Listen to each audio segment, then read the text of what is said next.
Yo, what's good, people? Welcome back to a brand new deck profile, and once again we are here with the man himself, the Dark Magician, and we are going to be posting an updated deck profile from the last time that I posted this deck. There was definitely a lot of flaws when it came to my version of the deck, and I did tell you guys that I was thinking about cutting some cards down in my last deck profile as well, and finally here I am telling you guys that I have figured out those ratios. And shout outs to Jesse Kotton on Team Sam's channel being able to post a Dark Magician deck profile that he played against him, and seeing that there are a lot of things different about that deck compared to your typical Dark Magician deck. But with the Primite cards being in the equation now, you can just basically play Dark Magician as a more pure deck. So I have integrated some of Jesse Cotton's thoughts about the deck and combined it with my thoughts about the deck, and here I am once again with this brand new Dark Magician deck over here. So without further ado, let's just get straight into it. And as you guys noticed, yo, we back again with the face cam, and I'm really glad about that too. So we're gonna start things off with double copies of Dark Magician and one copy of Dark Magician Girl. As I mentioned in my last video, I was already debating on cutting down from 3 Dark Magician to 2, and still keeping the Dark Magician Girl in here as well, because when it comes to cards like Soul Servant, we being able to just get a free pot of greed, and some of the other cards that we're playing in here as well, needing the Dark Magician Girl specifically for this version of the deck over here. So cut down on the 1 brick of Dark Magician, and especially the fact that playing 3 Dark Magician basically means that your hands will get cloggy, and top decking the Dark Magician is not exactly the greatest feeling in the world either. So being able to cut this down from 3 to 2 is actually really good, and keeping the 1 Dark Magician Girl is not bad either. And something that we integrated from Jesse Cotton's profile was being able to cut down on the Dark Magician cards down to 1. And honestly, I really don't miss having more copies of these. Probably the only thing that I would do different here than in Jesse Cotton's video is definitely add 1 more copy of Illusion of Chaos, being able to just search any of your other cards over here. Obviously, something that I've already said in my last video, if not, I'll mention it here, is that I was already mentioning on debating on cutting down the Magician's Rod down to 1, because we already have ourselves a better normal summon in this deck, in the form of the Primite Dragon Ether Barrel. So the Rod being in here as well, this card only gets its effect when it's being normal summoned. So I'd rather not load up my deck with too many normal summons in this deck. 1 Magician's Souls as well is really good. You guys can play 2. You can play 2 and 2. You can do 2 1 1. This is mainly what I'm gonna be leaning towards when it comes to future builds. But as of right now, these 3 one-ofs over here is actually has been working really well in this deck as well. So that's gonna be it for the Dark Magician cards over here. Dark Magician monsters, should I say. Now we're gonna go straight to the spells over here. We have triple copies of Soul Servant. Obviously, still one of your best Dark Magician cards here, because you are able to just stack any of your Dark Magician spells, traps, or monsters from your deck to the top of your deck. You can recycle it back from graveyard. For whatever reason, you can recycle it from field as well. I mean, if you need to, you need to, but honestly, there has been no need to do that so far.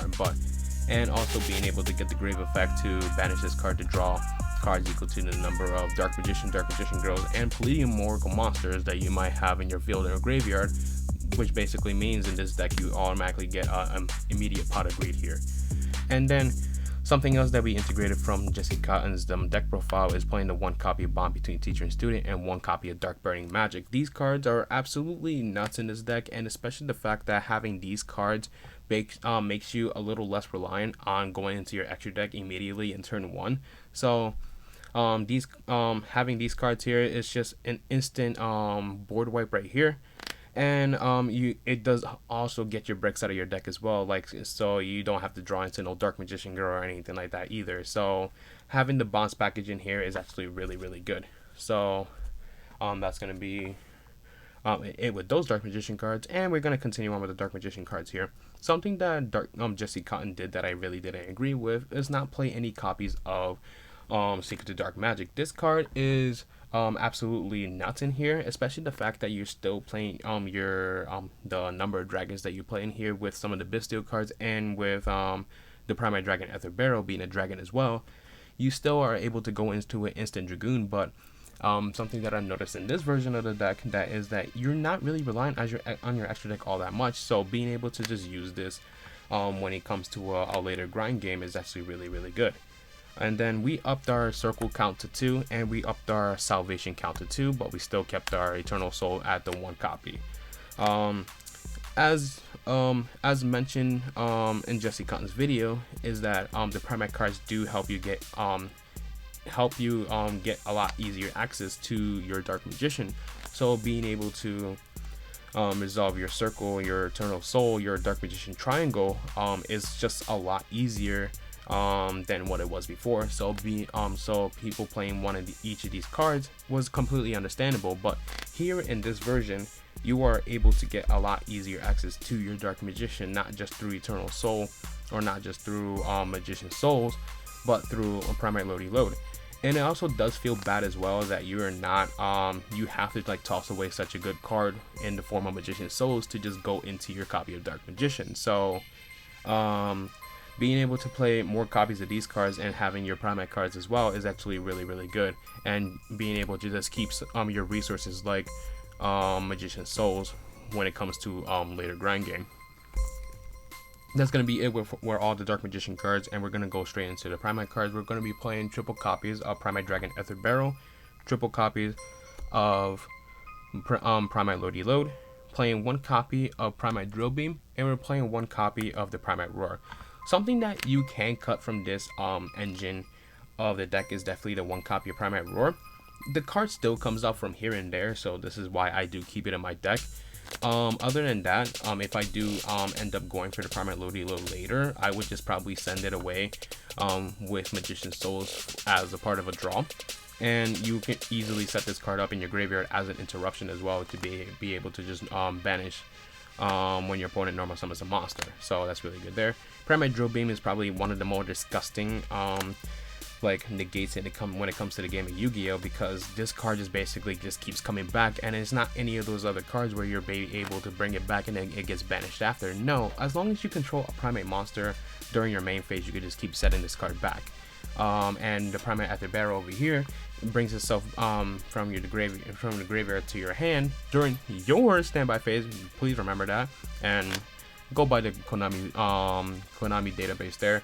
Whenever you have a normal monster in your field or in the graveyard, and Primate Load being able to search you any of these other cards over here. So that's going to be it for the Primate cards. And now we're going to go straight into the Bystials. So we're still playing Bystials over here. We're playing 1 Lubellion, 1 Magnamut, triple Druid Worm, and 1 copy of the Branded Regain. No Baldric now, because I felt like Baldric was just a lot more of a win more card, and Baldric, like when it comes to like would you rather search Baldric, you just don't, right? Because you would never search Baldric off of this, you never search Baldric off of that, and you never search Baldric out of your Heretic Seals either. So is either go straight for the Druid Worm, whether if you just play the 3 copies like I am over here, or you just cut it down to 2, which is completely understandable as well.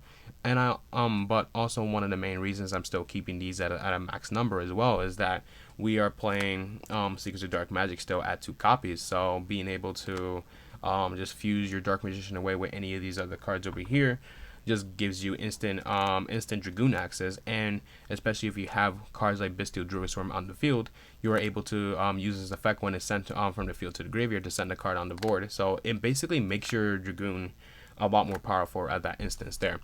And when it comes to cards like Branded Regain, you just basically get this card against Malice. It's just really good. But when it comes to like games 2 and 3, like this is like an easy side out for sure, especially like especially when you can guarantee that you're not going first. And I would say maybe even with the Bystial Lubellion as well might also be somewhat of an easier side out, because you rather just play some certain cards. So that's gonna be it with the Bystial cards over here. And then going straight to the hand traps now, or should I say the rest of them as well, because the Bystials do count as hand traps themselves. So we're playing 4, 7, 10, and 13 hand traps over here. So there was one reason that I didn't add the infinite impermanence before, but after seeing how most of my games have been playing, like throughout my locals, online testing, and everything like that, is the fact that my opponent will mainly go for other cards first, and then they would go for Bystial lines after. The main reason I did not play this in the last video was because Bystials and infinite impermanence doesn't really go well together, and sometimes you would just need to activate your Bystial first, right? So especially when your opponent is playing Fiendsmith, and Imperm Veiler are not exactly the best against the Fiendsmith either, but I still prefer to have the infinite impermanence as well, because like you're definitely going to be missing your infinite impermanence when it comes to other matchups. Like you would just, if you just go second against like a Ryzeal board with Detonator up, you want to just go infinite impermanence, just go straight for the Detonator and just have yourself a great day, and being able to have more of a chance to play, because Detonator is not once per turn either. Imperm will be that card for you as well. So we're still playing the Veiler in here, because just in case if we open up the Veiler, Imperm, and the Bystial, we can still, and if your opponent is going for like the Fiendsmith line, or if they're going for literally anything else, you could just basically go Veiler and then go Bystial, banish your own Veiler if they are not really playing a lighter dark deck. So that's really good there. And that's going to be it with the main deck here. Main deck count is now at 41. Being able to get it down to that 41 count is actually really good, and that's something I'm really happy with as well. So 41 main deck count, and let's go straight to the extra deck now. So we're playing, I mixed some cards up over here. We're playing double copies of Dragoon. We're playing one copy of Dark Magician, the Dragon Knight. We're playing one copy of the Dark Magicians, and we're playing one copy of Guardian Chimera. Do you need to play all these fusion cards? No. As of right now, I haven't really tested much out with the extra deck because of the bonds package being able, not being as reliant in the extra deck as possible. But when it comes to like maybe like future builds or anything like that, still trying to keep your double copies of the Secrets of Dark Magic here, you can cut down on this fusion package here by cutting down on one Dragoon and cutting out your Dark Magicians, and basically just keeping these three cards over here, which is actually really good. But I haven't really done much testing with the extra deck yet to basically know that, but this is definitely a theory that I have in mind, to just cut down from 5 fusion monsters down to 2, and being able to just save space in my extra deck for more link monsters or anything like that. Especially when it comes to one of the more broken cards in the deck over here is Typhon. One of my games during locals, Sky Crisis, just basically won me an unwinnable game.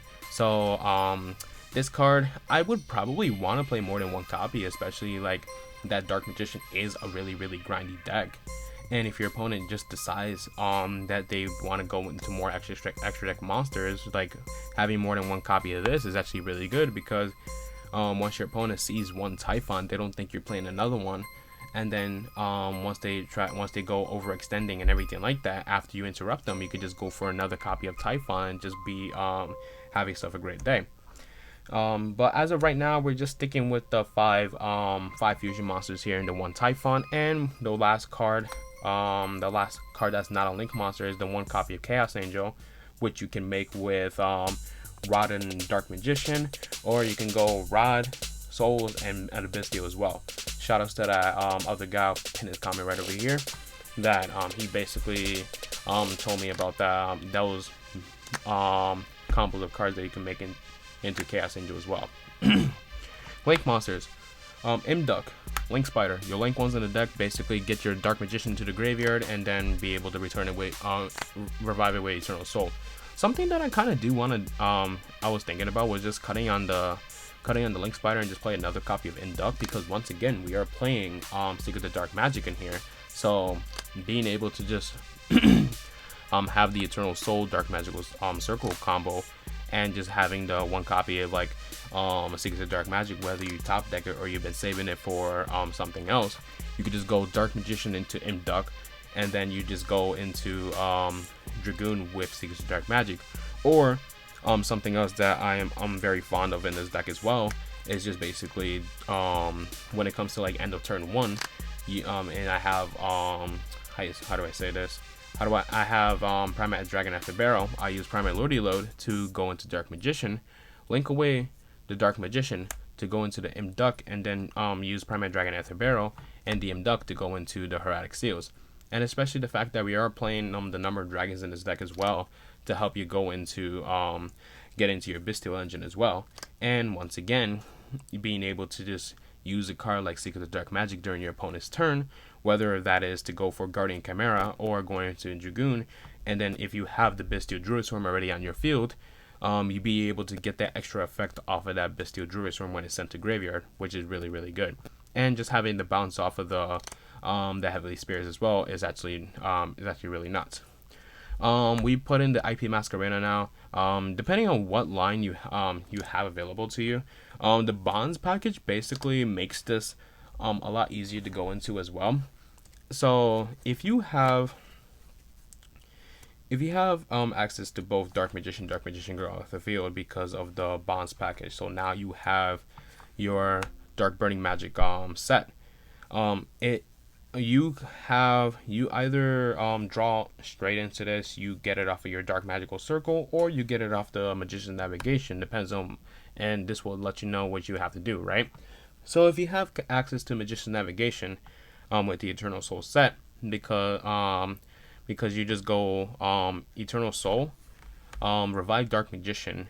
After that, you go Magician's Salvation, target Dark Magician to revive the Dark Magician Girl. Then you would go for IP Masquerena. But if you don't have access to this whatsoever, and just the Eternal Soul by itself, it is much safer to go for the Hieratic Seals line, because you can at least get yourself a revive off of the Eternal Soul and keep the Dark Magician Girl on field to use your Dark Burning Magic after. So it just does depend on what combination of cards you have on the field, because it is very possible to draw the one copy of the Dark Magician of the Eternal Soul, hit it off of the circle now, and anything like that. It just depends on what combination of cards you have there. And the rest of the Link monsters over here, we have one Dark to Dark Charmer, one Little Knight, one Celine, and one Access Code Talker. So that is going to be it for my deck profile right over here. I hope you guys enjoyed it. I definitely have gone through a lot of games, and I just have to deal with the fact that I had to lose a lot of games to just realize that this over here is going to be the better build of Dark Magician.